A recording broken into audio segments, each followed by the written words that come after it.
Introducing our special guest, Thomas Sinclair.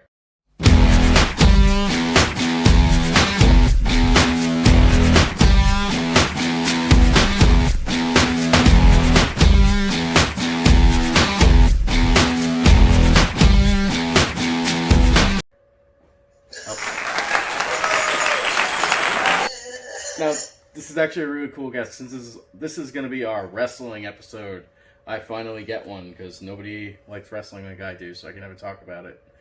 So today, I love wrestling. Wrestling's great, I appreciate wrestling.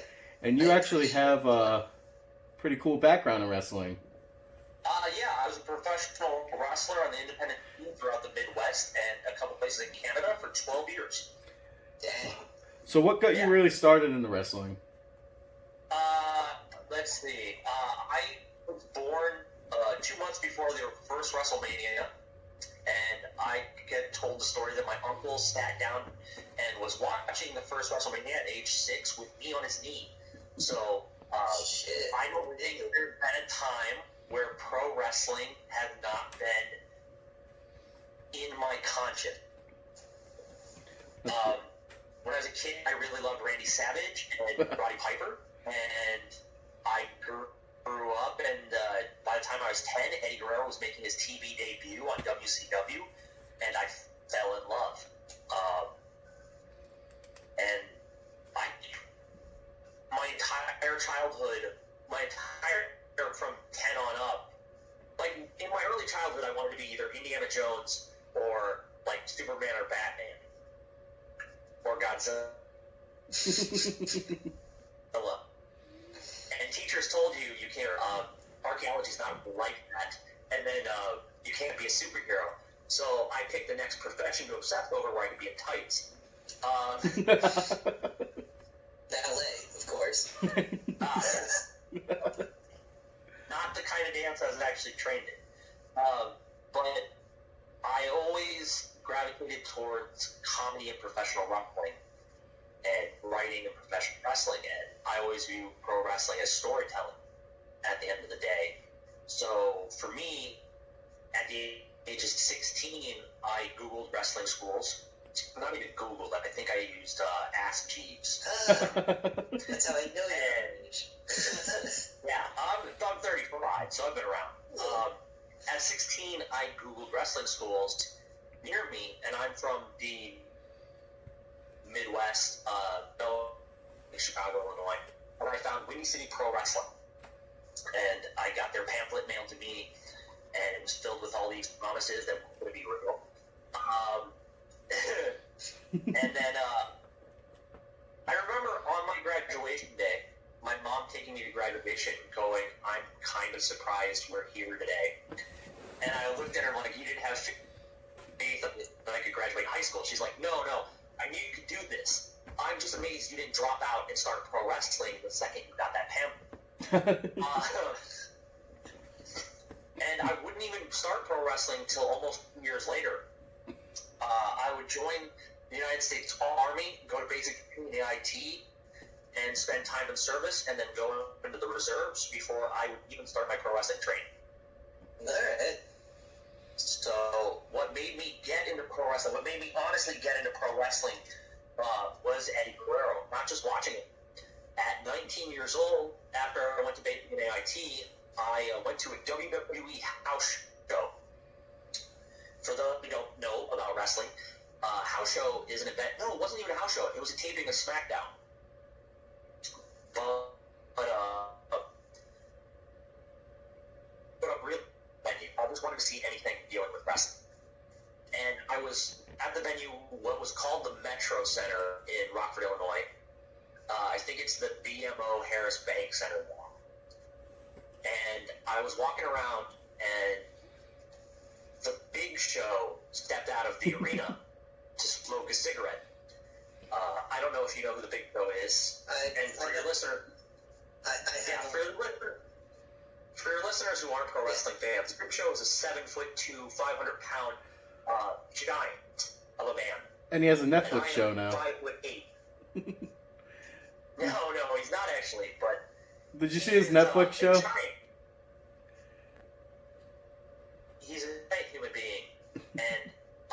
into him by happenstance, and I just started talking to him because I was so fucking nervous.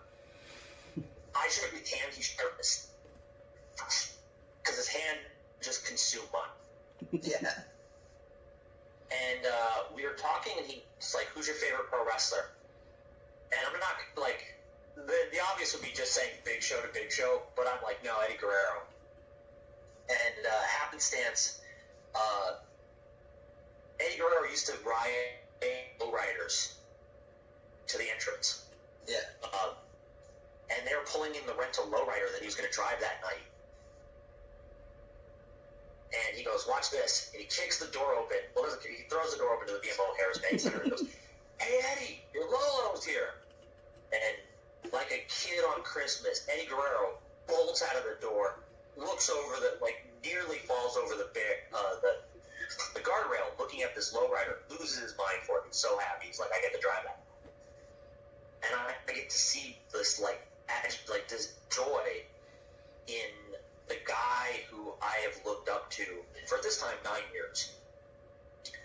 And Big Show turns around and goes, "Hey, Eddie, this kid's your favorite pro wrestler. He wants to get into the business." And Eddie squares up on me. But I'm 5'8", and Eddie was 5'8". And he and I are looking directly eye to eye. And he just looks at me and goes, "Don't let anyone tell you you're too small for this." Dude. He pats my shoulder. And I was like, "Okay, sir."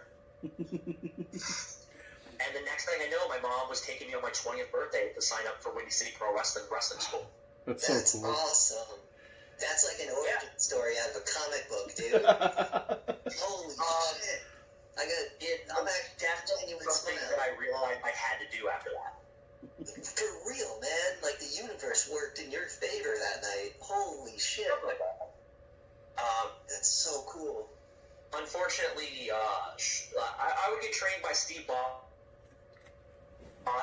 Midwest kind of legend, cover here, and as whom I still love and adore. But a month after my first match, in August of 2005, I deployed to Iraq. And then I came back home, and I hit the ground running. Then I got deployed again in 2009. And then I came home. I tried to hit the ground running. It wasn't working. So I went to Calgary, Alberta, Canada to train with former WWE Intercontinental Champion Lance Storm. And I spent 3 months living out of a car and training in pro wrestling with Lance Storm. And I came back to the Midwest better than ever. Awesome. And did you ever know who Lance Storm was back in the day, Chris? Me? Yeah. No idea. Sorry. Lance Storm is a Canadian professional wrestler out of Calgary, Alberta, Canada. He is one of the best technical wrestlers ever. No, technical wrestling is like doing like legit wrestling, right? Hold for hold for hold, move for move. Yeah. Doing the dance, fantastic. so to say. He can go. Is that- He still can go. He's getting up there in a couple of years. He's gonna hate he's never gonna hear this, but he'd hate me if I said that. But he is an older gentleman now, late 40s. He's smooth as silk in the ring. Cool. He's the guy that Chris Jericho says is the last match he wants to be against Lance Storm. All right. That's Their how. first match was against Lance Storm. Their first match was against each other. Oh, so kind of like, He wants it to go full circle. Yeah. Coming in full circle, yeah. Is that why I watched a lot of your matches on YouTube? I could find. Is that why you're big into like holds and submissions when in a lot of the matches and stuff? Well, I think that comes from the style of wrestling I really gravitated towards. When I was 10, like Eddie Guerrero, Chris Benoit, and Dean Malenko were a revelation. Because before that, everyone is gigantic and they're all 6'2" and they're all 230 pounds. And at 10 years old, I was pretty diminutive. And my biological mother is 4'11", so I didn't see me becoming a 6 foot tall dude. Yeah. And then these 5 foot plus guys started having these amazing athletic matches. And I started doing research on them, and I found out about New Japan Pro Wrestling and that style of wrestling, Peruso, in Japan. how it was a much more physical, technical style, and I started watching All Japan, and I started trading tape to get Japanese wrestling tapes.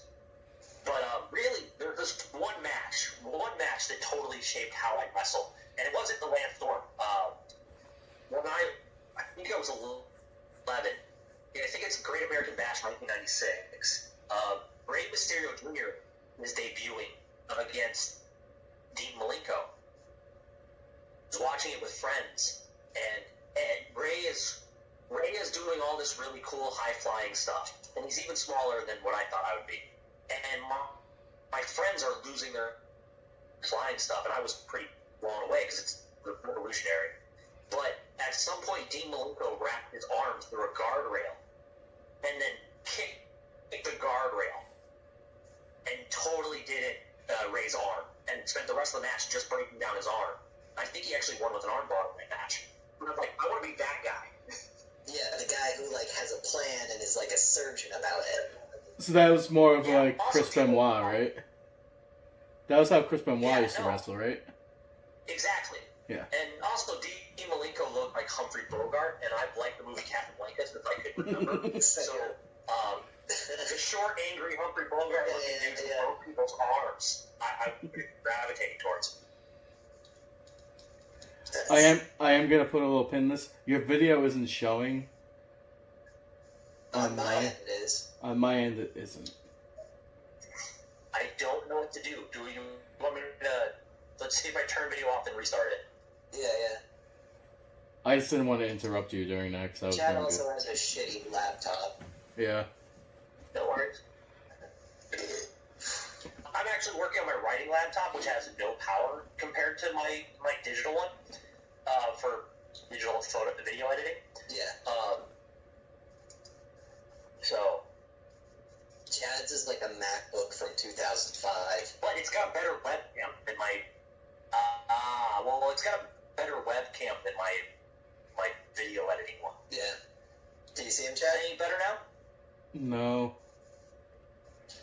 I see him. Yeah, I know. Alright, hold on. Well, he fixed technical issues. I think he chipped, which is formed to actual audio. We have the same bowl.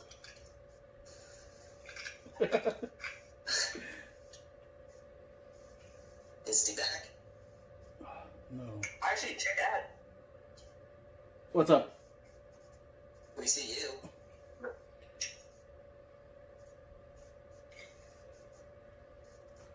So weird.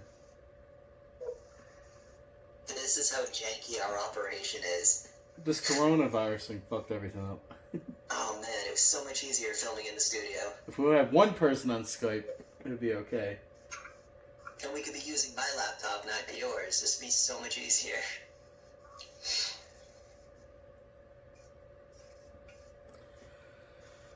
I mean, if we can't get it to work, you could just show like a slideshow of like him, you know, like wrestling and stuff, I guess. Not like video, but like promo pics. I know, it just sucks. Yeah, I understand. Sorry to derail the conversation, too. Well, Chad, you tend to do that. I fucked up. All I see is RE.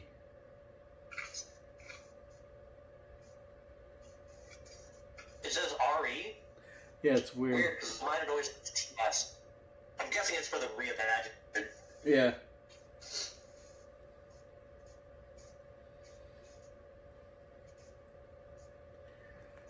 So weird. So, do we want to just jump back in and roll with the punches and hope it comes back? Well, it's been out for a while now. I think it's because of a poor connection. Oh, I don't have a poor connection. It might be either me or him. I have Probably. Did you shut the internet off on your phone? Yes. It's on airplane mode. I'll put my phone on airplane mode. Maybe that'll help for some reason. Right?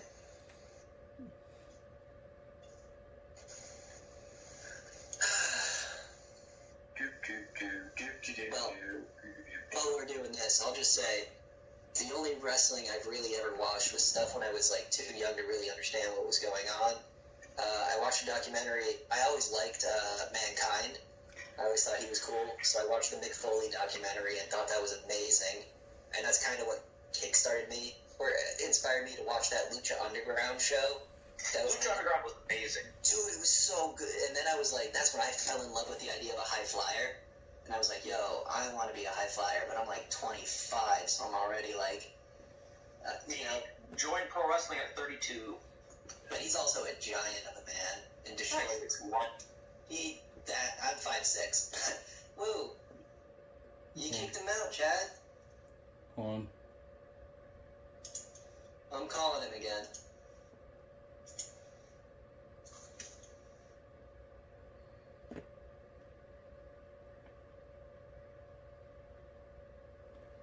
You should have told him you were going to kick him out. It was mid-sentence. I didn't. I don't know what happened. I was messing with something and I didn't mean to click.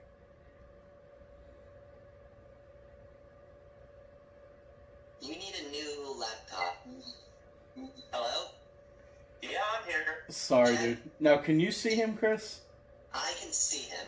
Why can't I see him? Alright, how about this? Do you want me to start recording on the Skype bullshit and then send you the footage I'm recording now?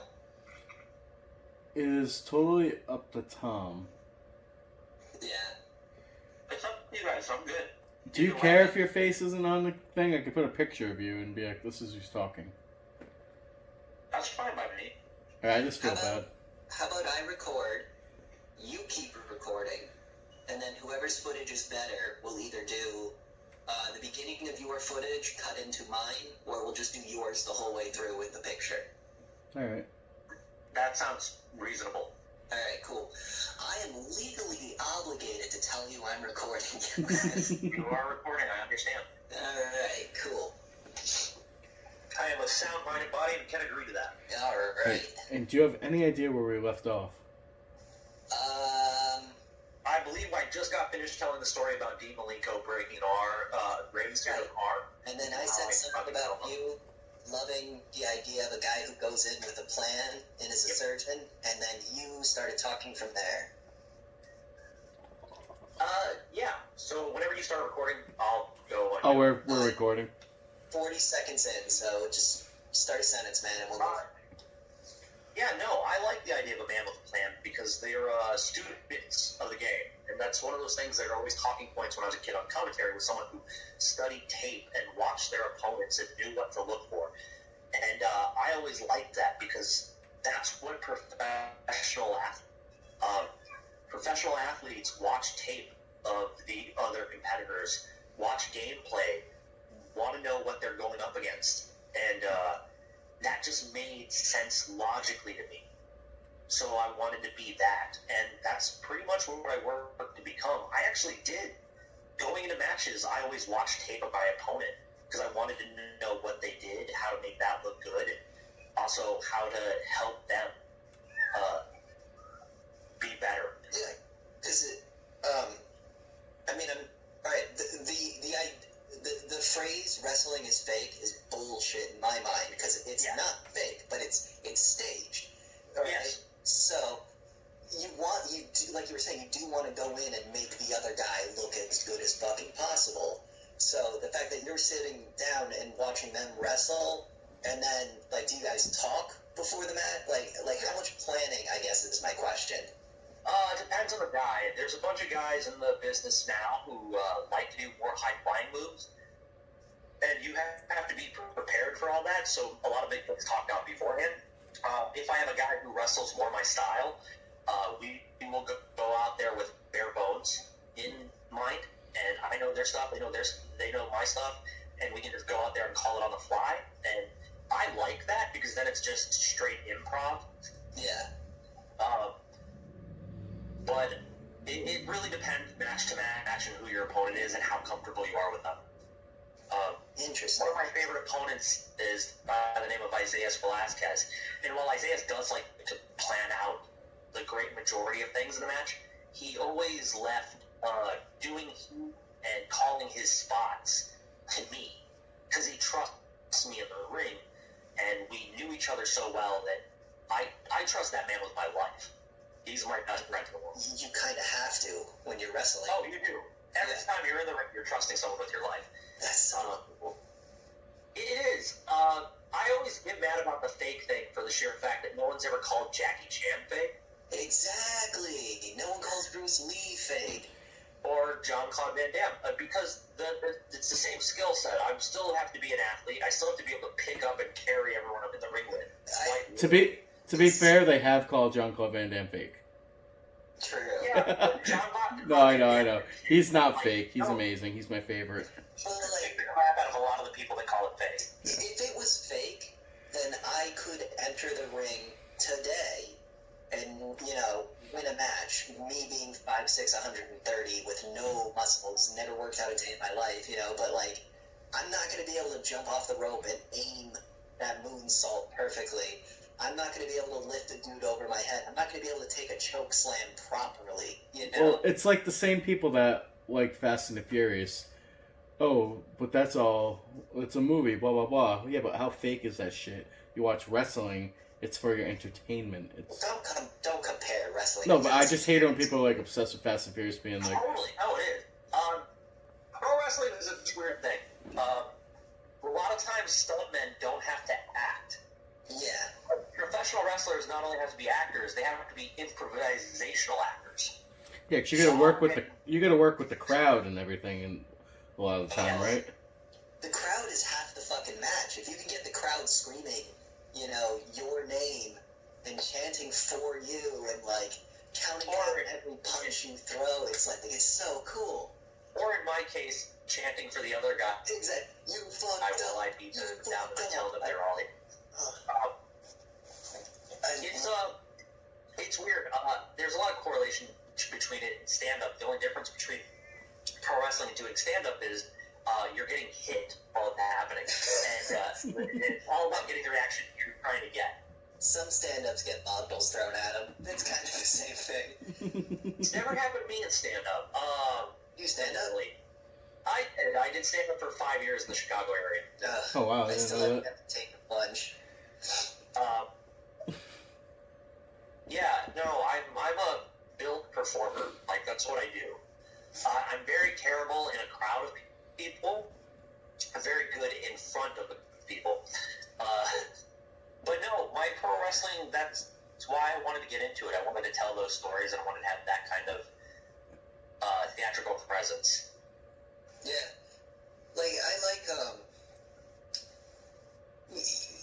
Like what you're saying, you have to be able to kill it on the mic. You have to be able to cut a promo. Now, if you can't, with you end up getting up there and looking like an idiot, and then everyone in the crowd knows, this guy sucks, this now, isn't fun to watch. By you saying that, let me get both of your opinions on Brock Lesnar. Brock Lesnar, the greatest athlete to ever be in the business. I'll agree with that. Do you like him as a wrestler, though? I love Lesnar because he has a great mouthpiece and Paul Heyman. I do not like the work he's done the last 3 years, but there is no more legitimate athlete or badass that's ever been in pro wrestling than Brock Lesnar, probably. Well, Brock Lesnar goes upon the problem with, the Vince McMahon big man. Because you watch those matches, and by some point, they just end up being the same thing over and over again, where it's just finishers. What was the match with, Goldberg and everything, where it was just, literally them hitting their finishers, and it was, a 3 or 4 minute match? That was perfect. That's all that match ever needed to be, and that's fine, because while Brock Lesnar can wrestle an hour-long classic against Kurt Angle, Goldberg can't. Goldberg can't wrestle. He couldn't wrestle when he was in WCW. Is Goldberg also up there in the years? Yes, he is. He's 57. Yeah, so you don't No, want but to drag Chris, a guy out for no. an hour. Even in WCW, it's been told that he could not run a full match. He's not a pro wrestler though. He's there to be a gimmick, and he's there to have the match and get it done. He's there for a payday. Yeah. But also, the way he built and the way they built around him, he never had to be a wrestler's wrestler. He just had to be there to be the guy who could spear someone and legitimately has the best spear ever in pro wrestling. I think It's a Edge real shoulder does. tackle. You don't think Edge What was does? that? You don't think Edge has the best one? He's saying Edge looks like he hugs people. Yeah. Is Lesnar a bad guy or a good guy? He's just a piece of shit in reality. I mean, like in his character, is he the bad guy or the good guy? No, Bad guy. He's the final boss. No, that's why I'm saying he's the piece of shit. He's the guy. Watching a Lesnar match, just looking at him, I went, I bet that's the villain. No, let me put it this way. Well, then. Hold on. He's Shao Kahn. He's the guy that beats you and laughs at you. He laughs at you after he beats you. Okay, I like that. That's awesome. He does a good job. He also fought in the UFC and won a couple matches in the UFC. Like A lot more than a couple. He almost walked on the Baltimore Ravens, and the only reason they cut him is because he didn't know the plays. Other than that, they said he was physically perfect for the defense line. Well, yeah, he was on the Minnesota Vikings. Oh, it was the Vikings, not the Ravens. I don't know football either. But he is all around one of the most.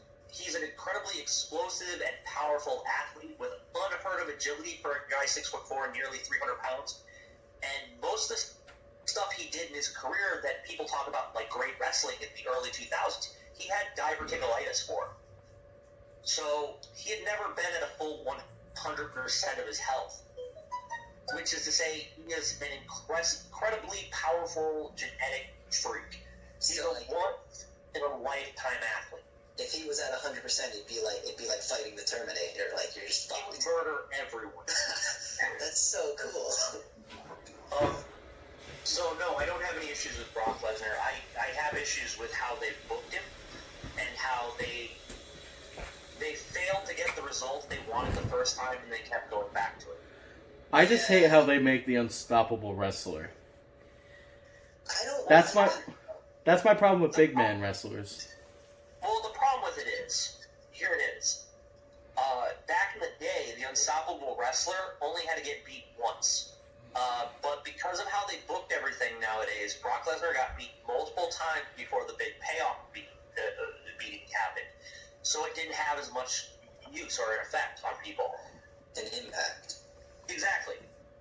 And also, the problem with a lot of the stuff WWE does is they don't cycle wrestlers out.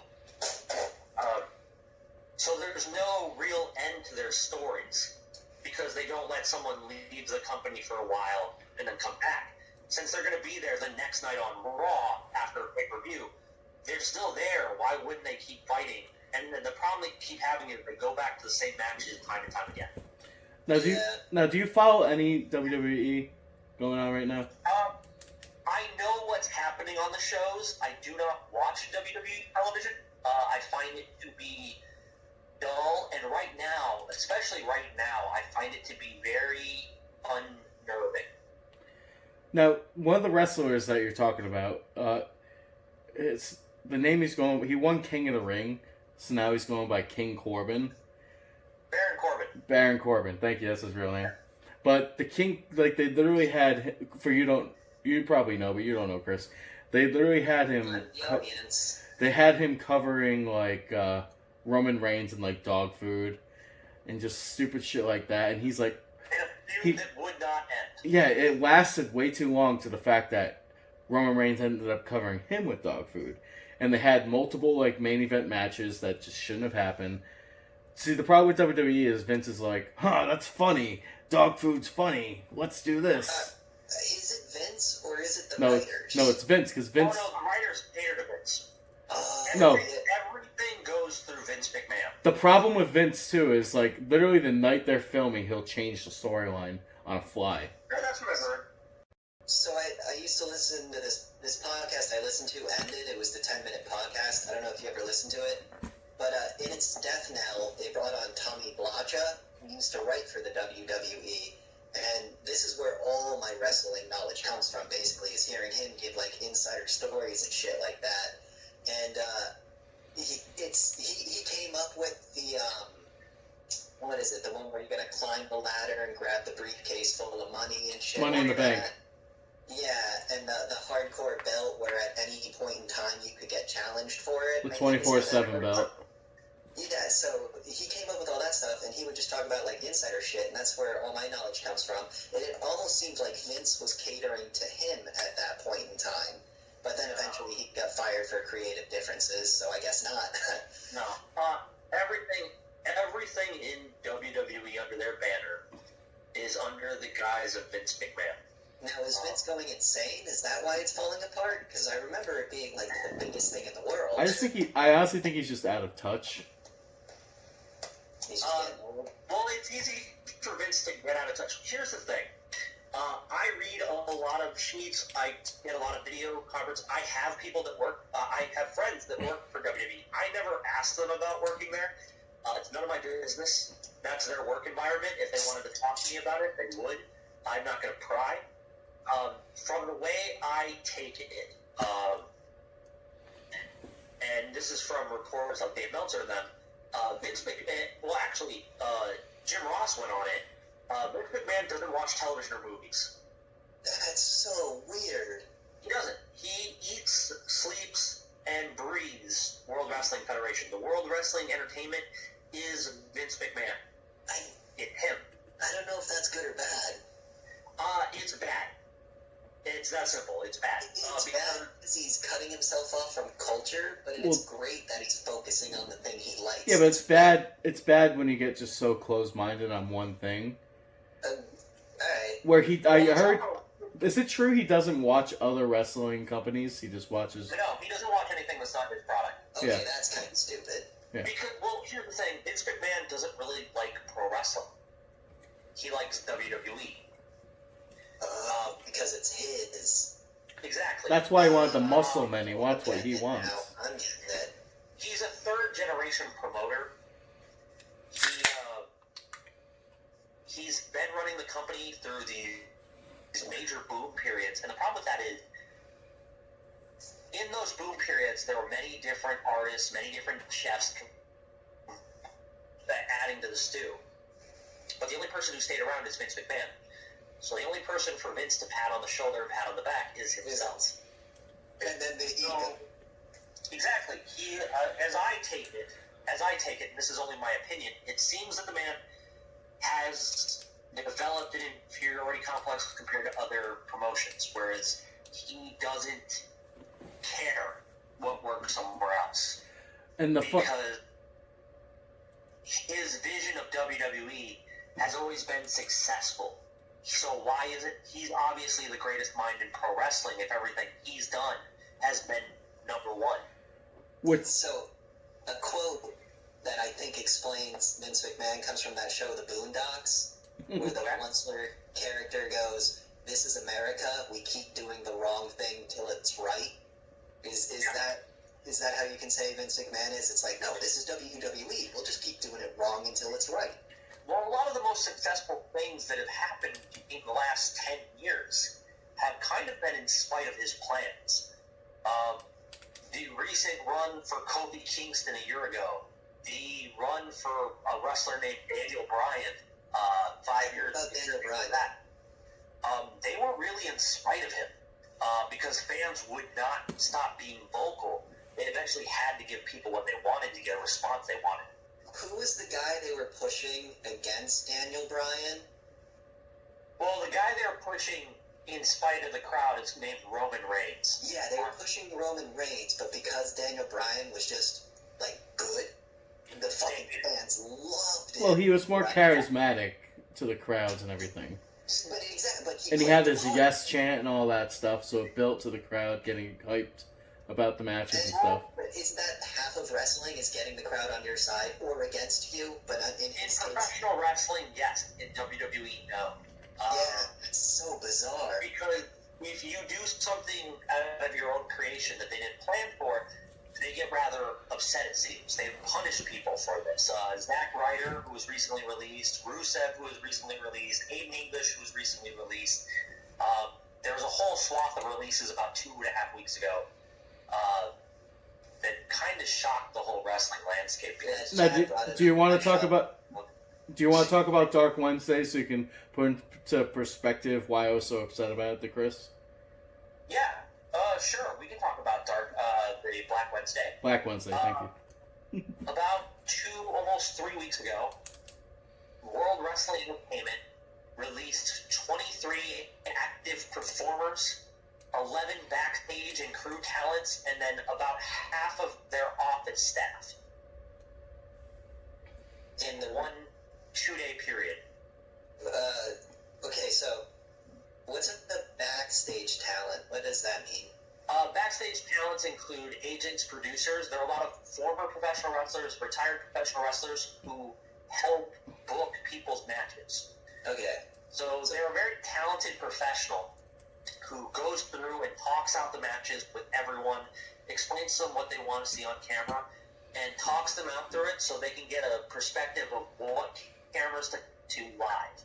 So like the old warrior talking to the rookie is about to go to the front lines. All right. Guys like Fit Finley, Lance Storm, Hurricane Helms, all three of those people were released or furloughed. So there's a lot of talent that got just great minds and great wrestlers who were released. And they blamed it on the pandemic, which is not necessary. It's not entirely true. See, my whole problem with that. Well, they're set to make record profits, and they have $500 million in reserve cash revenue.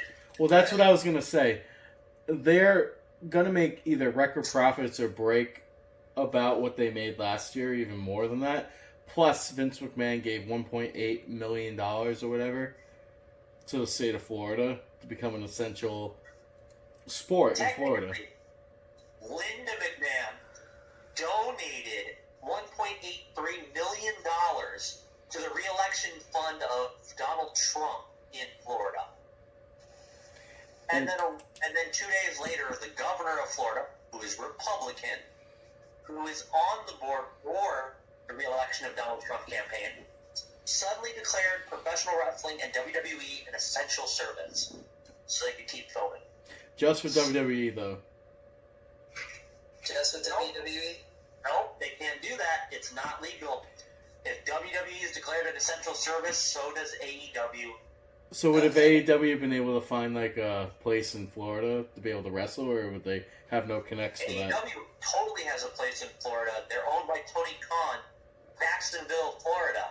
They pretty much own the town. They own the Daily Center where they were filming before. So why is everybody looking forward to Georgia now for all this? Oh, Georgia has great tax incentives. Yes, Georgia has a great filming tax incentive. They already had a place set up there. Georgia's also right by a traveling hub, so it's easy to get people in and out. That's why Adult Swim moved to Georgia. You can just do whatever the fuck you want when it comes to film in Georgia. Really? Adult Swim did move to Georgia. Adult Swim has always been part of Georgia. They're owned by Oh, they are.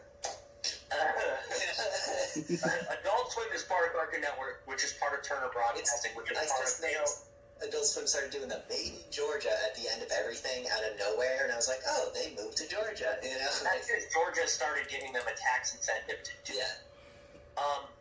But part of that tax incentive is you have to put the Made in Georgia shit on the bottom. Which is fine. I'm cool with it. No. So at the end, 3-second runner. so at the end of the day, WWE just kind of rode dirty on the whole. Let's get rid of these wrestlers, save money, donate all this money to become an essential service. Now they're getting all the backlash from everybody being like, "Why are you still wrestling?" And now they're gonna be able to start live taping again. Have they started live taping again? Did they do that last week? They've already started live taping and block taping.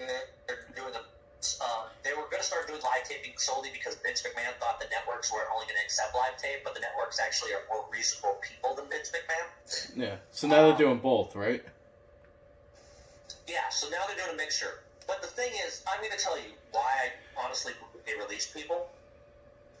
There's no jobs for anyone right now.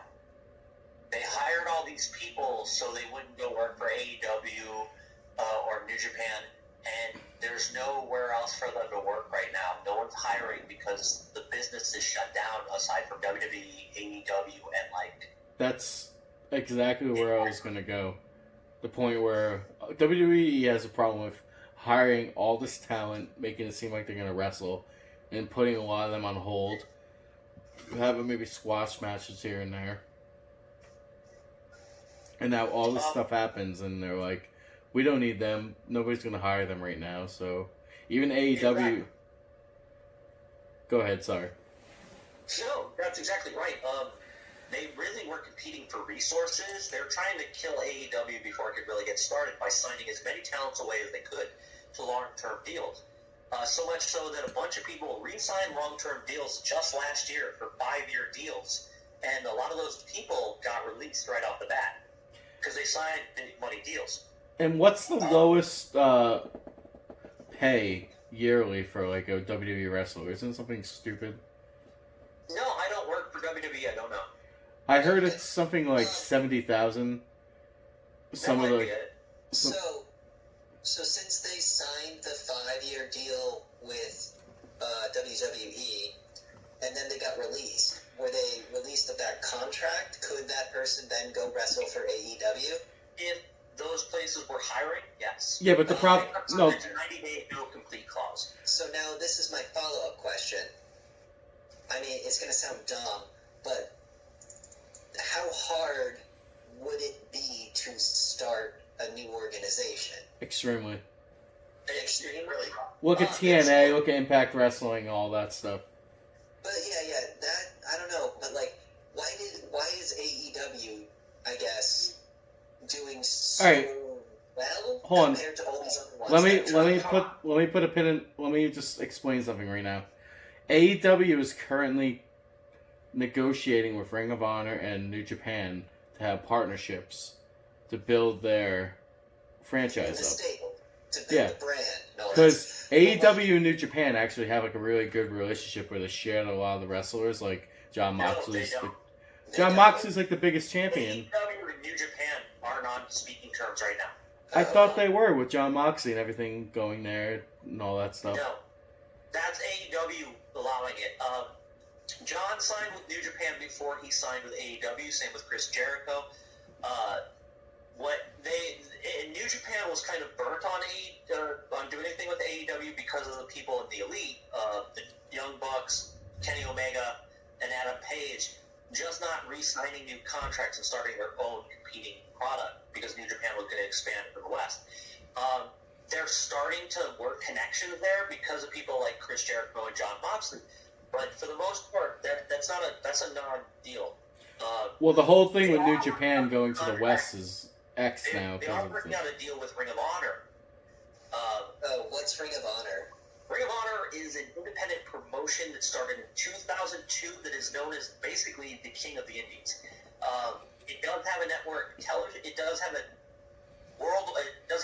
network distribution deal because they're owned by Sinclair Broadcasting. So they broadcast in nation.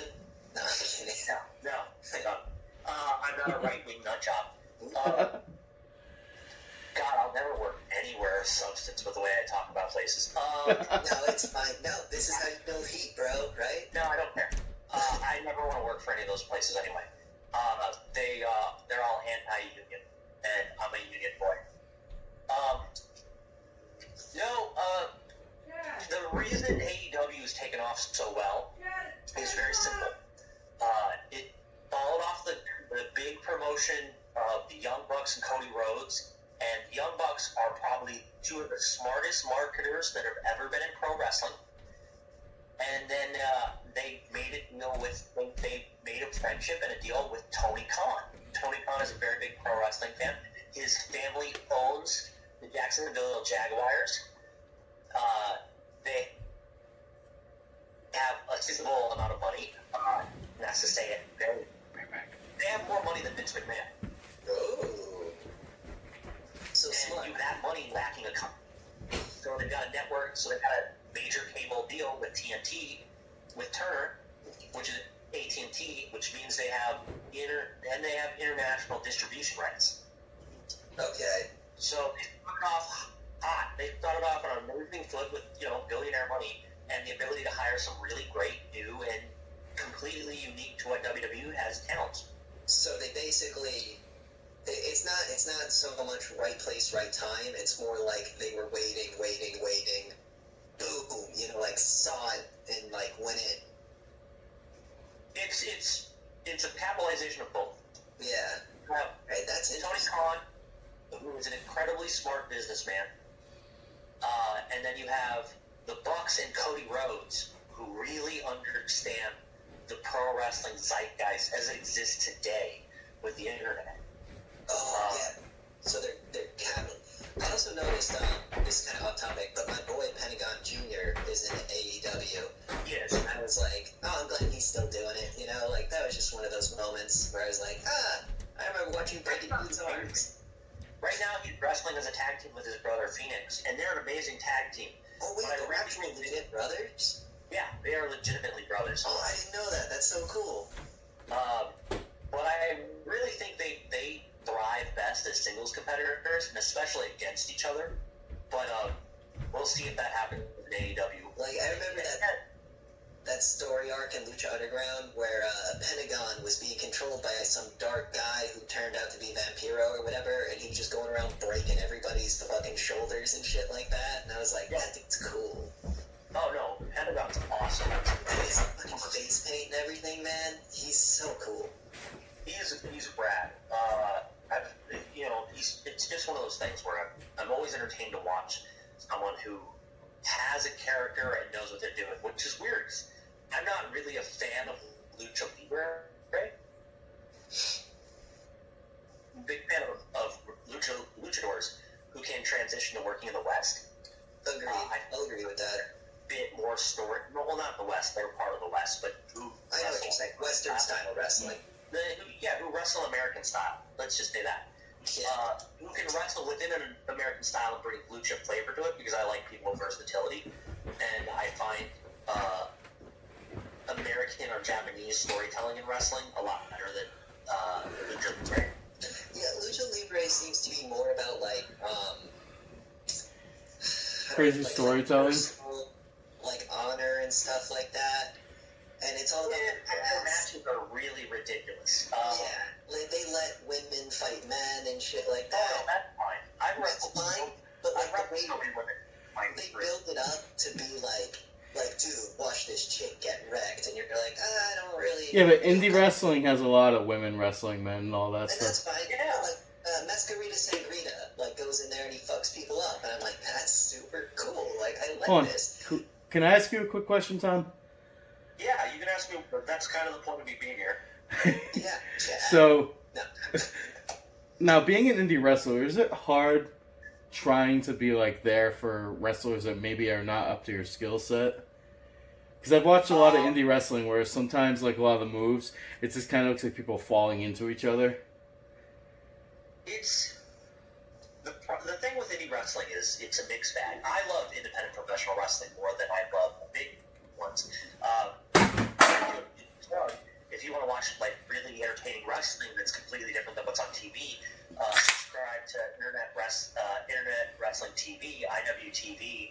$10 a month gets you like, God, how many indies is it now across the world? It's well more than dozens. My favorite is Freelance Wrestling, where a lot of my friends, because it's out of Chicago, Illinois, which is my hometown, a lot of my friends work there. But there is, in the lower indies, there's a lot of discrepancy between how many years people have had business and what people's training level is at. And yes, it is awkward. It is awkward to work someone who's green as goose shit. And but there's a lot of people a lot more skilled than me in indie wrestling too. So there's always room to learn and room to help someone else learn. Does it ever get frustrating though, or is it kind of you understand the path that these people are going on, so you're kind of a little more nice about it? I'm never so frustrated with people unless they're full of themselves, because at the end of the day, they might not have gotten the training I got. I got really lucky. Windy City Pro Wrestling wasn't a terrible place to learn the basics, and then I went on to train with people like I did seminars with Terry Taylor. I did seminars with Scott DeMore. I did training with Sky Ed, and I did training with people who were trained by Sky Ed, and training with Lance Storm, who's trained with some of the best ever. Like, I went out of my way to get really great training, and a lot of people haven't done that. And they also went to an indie, and there's a lot of schools out there in professional wrestling that aren't up to par. So there's these guys who are getting stamped off by their trainers. They don't know what they're doing because they're sucked. All right, I'll be right back. I gotta take a piss. So I'm more worried. I'm more annoyed by the person who trained them than I am by the people. That makes sense. What is your buddy? What was his name again? I think it's Blackness. Now, who's your favorite guy to wrestle? Are you you said it was your best friend in wrestling and all that? Friend. That's not my roommate. That's cool. Now, what made you get out of wrestling? Was it your military or army career and all that, or was it just? I left professional wrestling 2 years ago. Same reason I left comedy in Illinois. I have severe depression and PTSD from 2 wars, and my anxiety became to the point where I couldn't be in the city anymore without having panic attacks. So I moved to Eugene, Oregon to get away from everything and to get the therapy I actually really need. Now, you think in the future you'll be able to go to wrestling again? Do you think you're growing in age too much to be able to? I was actually training this year to start getting back into the ring, and then COVID-19 happened. Yeah, because I warned you about this earlier, but I've always wanted, in the backside of my head, wanted to be a wrestler. But is it hard for people to get into wrestling if they're just like out of shape and all that stuff, or is it like obviously there's been a lot of fat wrestlers, but I'm sure a lot of them have stamina and everything. So what advice would you give to anybody? What's up? It doesn't matter what you look like. If you don't have cardio and strength, it's going to be hard.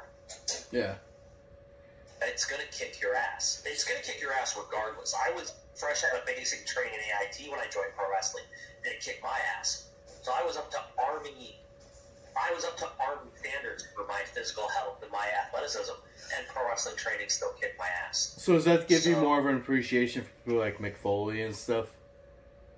Oh, Mick Foley had a hell of cardio. Yeah. Like, I feel like he's also a lot stronger and bigger than he appears on TV. He was. Mick is 6'3". Oh, he is? I don't want to shill his documentary too hard. Mick is big. Yeah, that documentary where he's the Mall Santas, and he's like coming into people's houses dressed as Santa, and he's just towering over most people. It's like, yeah, that guy's fucking See, it's so funny watching him fight like Undertaker and stuff. If for some reason he just always seems like he's at least like 5'8". I think it's because he punches. Yeah, it's also it's his posture and his body shape. You don't think of a guy with his body shape being that big. I honestly feel like he's one of the most underappreciated wrestlers that probably. He's my favorite.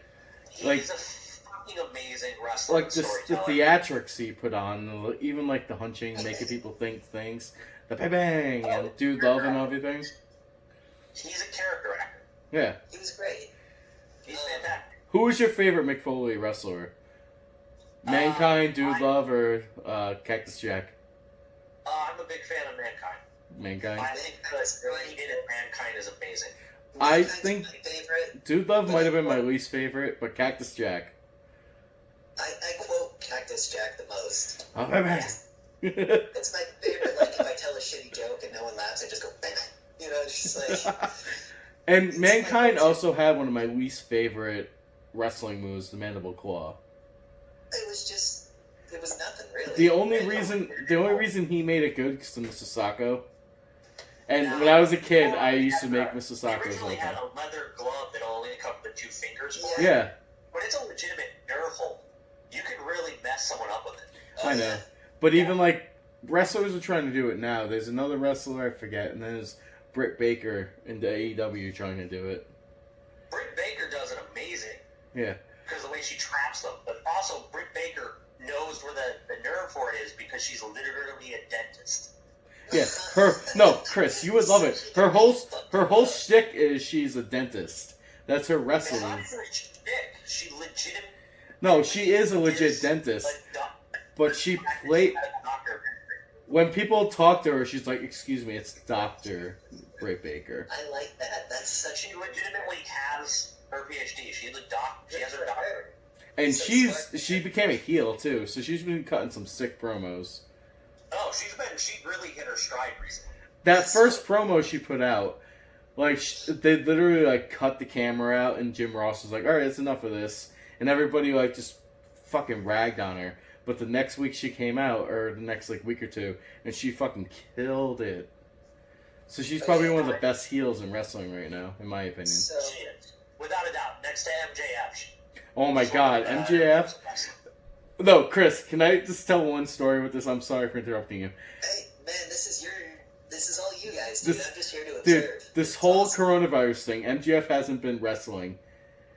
And pretty much everybody's on Twitter being like, you pussy, why aren't you wrestling? So he put out, I don't know, is he really injured, Tom?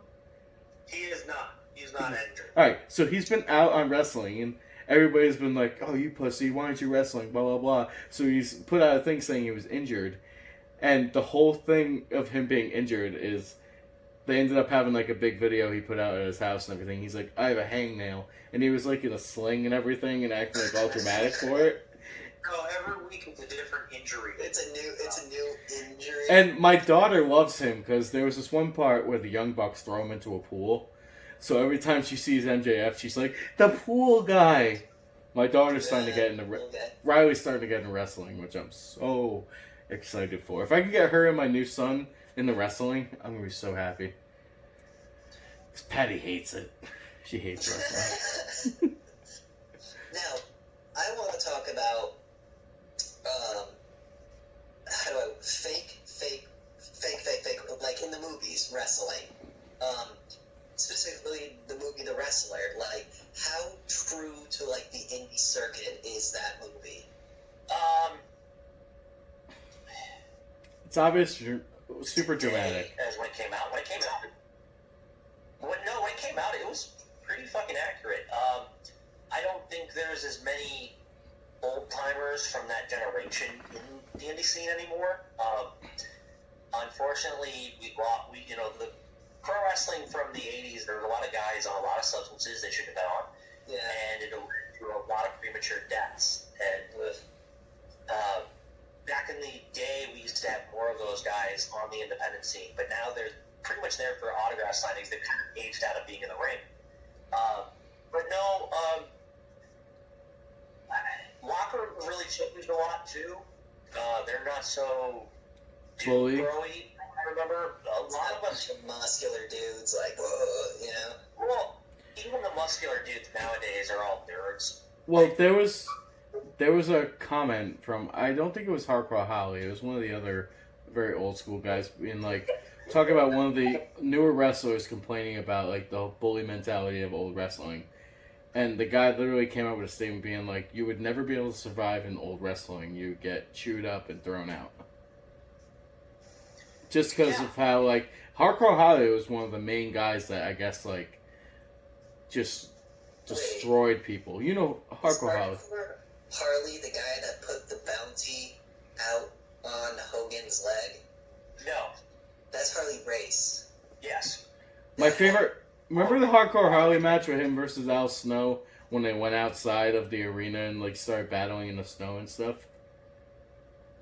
Hardcore Holly is an amazing talent who has a very outdated opinion of the business. There's a lot of guys who still think it should be bullying, it should be ribbing, it should be making jokes at the rookie's expense, and a lot of people in the business nowadays just want to help each other. Probably because a lot of people in the millennial generation and younger, we all understand that people have emotional needs and probably not to treat everyone like pieces of shit.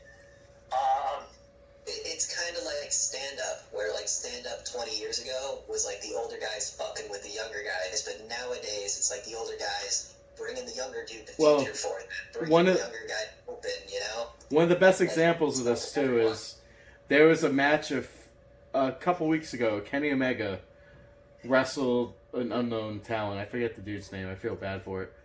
But he wrestled him, and the match was amazing because it actually showed the guy like fighting against him and everything. But fans were arguing, being like, Kenny Omega should have wrecked this guy. Why is he like having a good match with him? Should have been a squash match. Which is one of the things I wanted to talk to you, Tom, about. How do you feel about squash matches? Depends.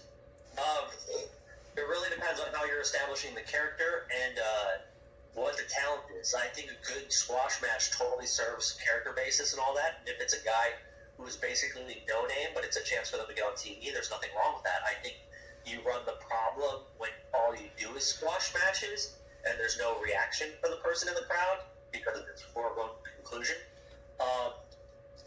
I think you have to escalate with everything. And even with a dominant character, he has to escalate and move on to other types of matches. So, a squash match is when an established character fucks up a no-name?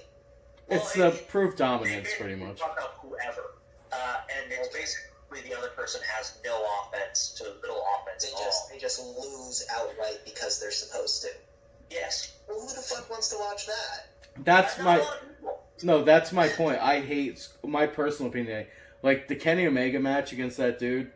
It was actually an amazing match. Like I feel like squash matches should be like a 1-2, get the bigger guy over, but still show how the smaller guy can get a little bit in. Squash matches are only supposed to. No, Chris, they're only supposed to be like probably like 2. No, they're only supposed to be 2 to 4 minutes, pretty much, right, Tom?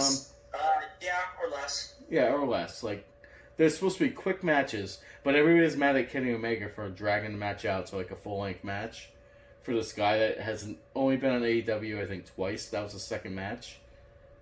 I don't think they're bad at Kenny Omega. I think they think there's something wrong with the booking when it led with a guy who's got such a near legendary status at so young in his career as Kenny Omega is having matches with no names. They don't expect that. Kenny Omega's about our age. I get that point of view. But the problem with it is these are the same people who have been mad with how Kenny Omega's been wrestling on that show because he hasn't been showing off what he can do, what he's done in Japan. So it's a real mixture of Kenny wants to wrestle matches and he wants to make other people look good, and people wanting him to do that, but only with bigger name stars. They want him in the title picture. Do you want to know my theory on Kenny Omega? I'm so sorry. I need to say this. My theory on Kenny Omega is he is the biggest anime nerd.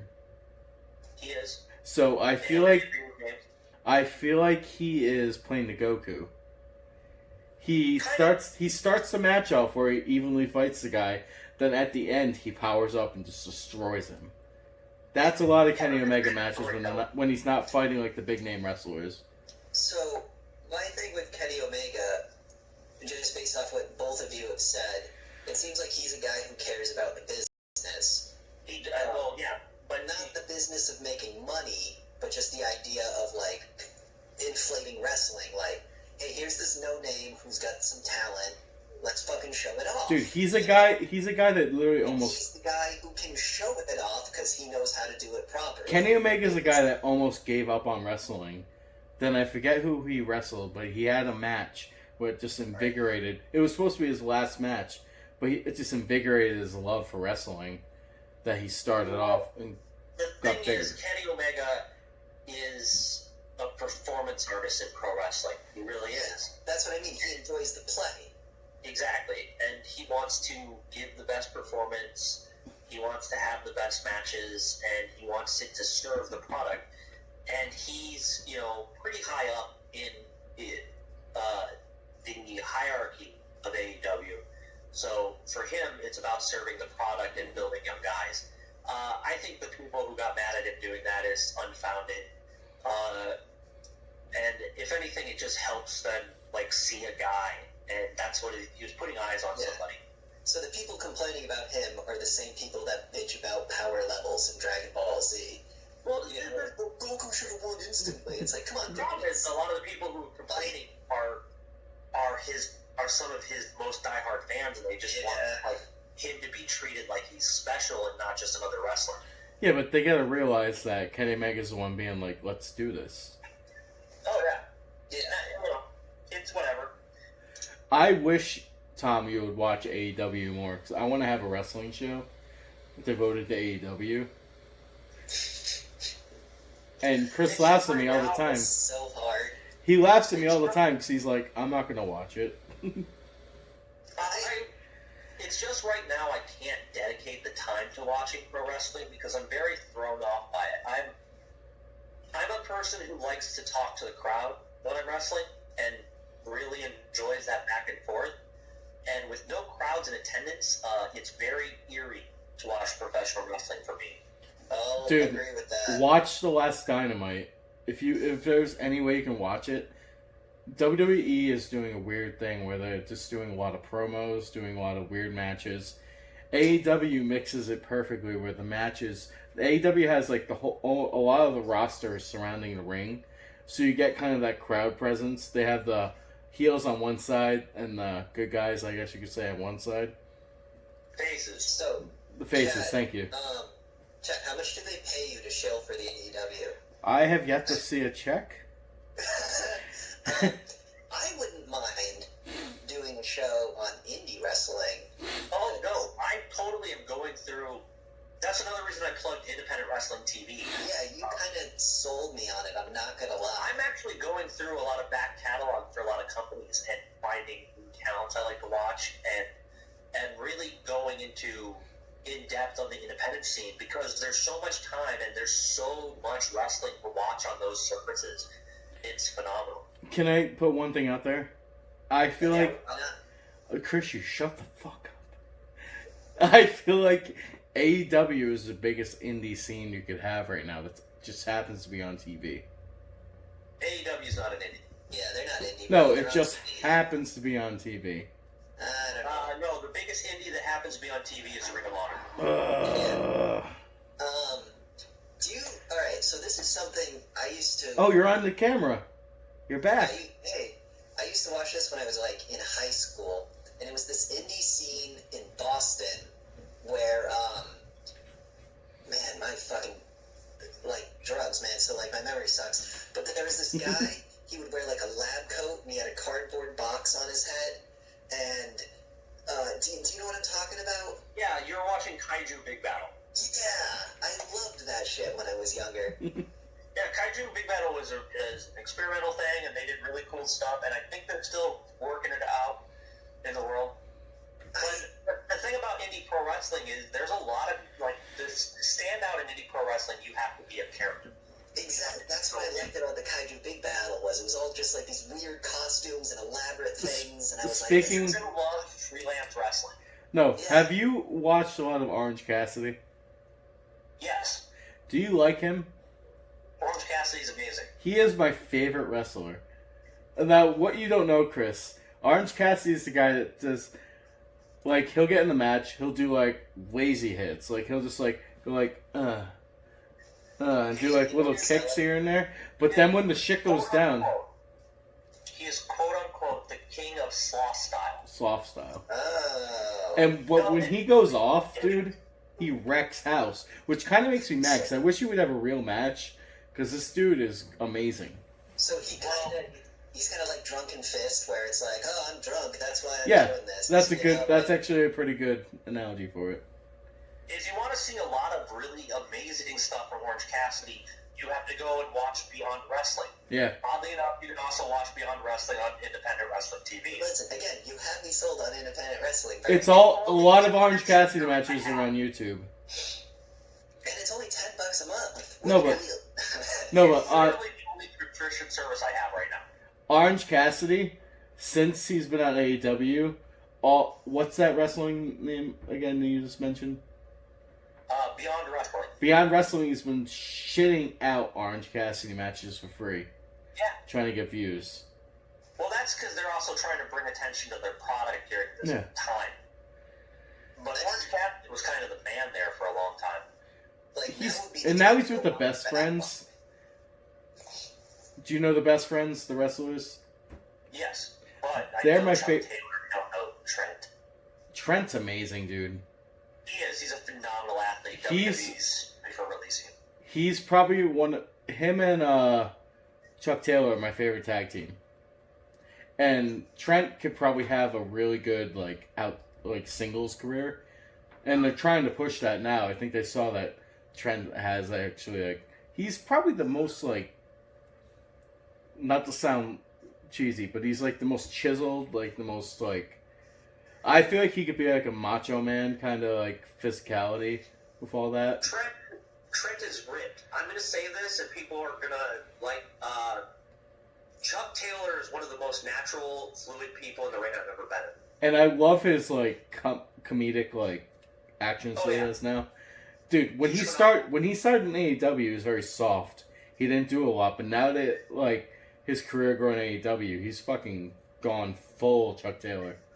And he's an amazing athlete. That boy can throw flips like it's nobody's business. He does it. Like, he can do standing backflips and land off his feet off the top rope all the time. And if you look, Chris, he's incredibly agile and talented. If you look at the dude, he's not super jacked. And that's what I like about AEW. They don't have, like, the Vince McMahon super jacked guys. Kenny Omega actually might... No, Kenny Omega might be the most jacked guy on the roster. Luchasaurus. Oh, fucking... Luchasaurus is my favorite wrestler. They need... His injury fucked him, dude. No, the injury Luchasaurus had fucked him, because they've been putting him on... I do have to get going. Alright. So, wrapping things up. I could talk about wrestling all day, I'm sorry. If we all had to be wrestlers, what kind of wrestler would you want to be? I'd be Thomas Sinclair. I'd be the referee that ends up becoming a real wrestler and comes out in like the epic... No, I would come out in the epic garb and everything and rip it off, and I'd still have the referee gear on. And just whoop ass. The ref that wrestles? Yeah. That'd be my shtick. I knew a guy like that, and we all hated him. What happened? I want to be the dude doing backflips and front flips and all the high-flying shit. I want to do that. That looks the most fun. And I'm little, too, so you guys can catch me and throw me. It'll work. Alright, well, thank you, man. That was really interesting. Yeah, I definitely want you to come on again, even if it's not talking about wrestling. It was great to get an insider's perspective. It's going to sound stupid, but yeah, I did learn a lot. It was cool, you know? I'll do a little more research. I'll come up with some more talking points, again, as the audience. And this was great. This was way better than... No, this isn't an insult, but this is... I thought I was going to come in here and just be like, ooh, stupid, but this was awesome, you know? There's a lot more thought to pro wrestling, and I know I plugged it. I have no connection to them for independent wrestling TV, aside from the fact that I get to watch it. You sold me on this shit, so you should totally be getting some money. It's literally my favorite streaming. It's my favorite streaming app. It's definitely worth the money. Because the way you guys talked about WWE is the entire reason I don't watch it. Like, that's why, honestly, that's why I stopped watching wrestling. Then AEW came around, and I'm like, I didn't really, for worse thought, I didn't know a lot about the indie scene. And then you're trying to shoot me on with the talk I was just saying. I didn't know a lot about the indie scene. I thought it was all going to be lame. But... Oh, no. I was kind of knew the indie scene would be better because the only way you get to pro is by being indie. Well, my problem was WWE, they're like, oh, we're the best. And I'm watching it, and I'm like, this sucks, so indie must suck even worse. Indie. Well, if you like characters, I'm gonna give you a handful of wrestlers to look up. These are a handful. Most of them wrestle. They all wrestle for freelance wrestling. But here's a group of people to look up. If you like really ridiculous characters, look up Space Monkey. He's literally an astronaut monkey. Then there's guys like Darren Corbin, not Darren Corbin, Ginger Snap. Collins. You've got my best friend Isaiah Velasquez, who might be the best independent professional wrestler on the planet today. Kylie Ray, who's recently signed with Impact Wrestling. She's phenomenal. Was she the... Wait, was she the one that was in AEW then quit? Yes. Do you know why she quit? Sorry to interrupt you on you. That's none of my business to talk about. Okay. All right. Personal reasons. Then you've got guys like Bryce Benjamin, who's been in the Midwest independent scene for a decade plus. He's phenomenal. And, just basically the freelance wrestling roster is amazing. All Ego Ethan Page. I could say a bunch of names, and it'd all be great. More question. So going back to Lucha Underground, do you remember the guy who started off as a heel? I think he worked with Evil Lynn, and he wore the black mask that covered half his face, and he had black leggings and black boots, and he was like jacked as shit, but he was short. I always forget this guy's name. Wait, are you talking about, you're talking about M-Dog, 20, but Matt Cross, but he wrestled he had a big beard, right? Yeah. Yeah, he wrestles under the name Matt Cross is his real wrestling name. Okay. He's from the Midwest as well, because we make the best professional wrestlers. Apparently. So, no, he wrestles all throughout the country, but he wrestled under the name Mask. I can't remember what his gimmick was. He was just like an evil guy, and his thing was like the moonsault. He would do the moonsault like 3 times in a row, and it was fucking... I just remember watching him and being like, shit, that dude can wrestle. Yeah, no, his name is Matt Cross. You can look him up. He's one of the best high flyers, really all-around wrestlers all around. Yeah. Powerful guy. Like I said, I love high flying, so like, watching that do it. One of the men. Him and, he was teamed with Angelico. Angelico worked for AEW, even though you wouldn't know it from how little he gets on TV or gets to show off. Angelico, Google Angelico. He's fucking amazing. Alright, then I will. Alright. Well, thank you. This is what I have to leave the show as. I have one question for both of you. Okay. If I do a live viewing of the AEW Dynamite where they have the big TNT title, will you guys do a live viewing with us? Sure. Maybe? You have YouTube TV. Do you have cable? I have YouTube TV, yeah. Tom, do you have cable? No. Is there any way you could watch TNT? I can get you an app on the Fire Stick or something you could use. Yeah, I've got a Roku stick. Yeah, he's got it. I mean, yeah, I would do a view watch, you know? Yeah, no, Alright. I'd be up for it. And number 2, if you ever want to be on any other video, comics, movies, video games. Yeah. I know quite a bit. I'm a big comic book and anime nerd from way back. So when we do our anime show, Huh? when we do our anime show, we'll call you. Are you big into movies too? Yeah, no, I basically ingest all nerd material. Chet, he's like us, but way more physically fit. And way cooler. So, thanks for watching Just Your Average Cult Culture. This has been our wrestling episode. I hope you enjoyed it. I hope fun. I'm an idiot. Jeez, Belts Chet. Ready Rumble. What? Yeah, it's Rumble Ready Belts. Rumble It's Ready at- Belts. At Rumble Ready on Instagram. You can also follow me on Instagram at the Sinclair, and I'm also the T Sinclair on Twitter. Oh shit, you're the guy making our belt for the tournament. That's what I said, you idiot. Oh. He is making our championship belt for when we have our Sometimes my tournament. brain doesn't work. Yeah, I make toy belts now as a part-time. I'm going to put all his stuff on the thing. Follow him. He's a cool dude. And hopefully you see him soon. Thanks for watching, guys. Don't forget to like, subscribe, hit that bell to be notified. Cheers. Hey Chad, Hey, Chris. maybe you should bring a glass of water next time.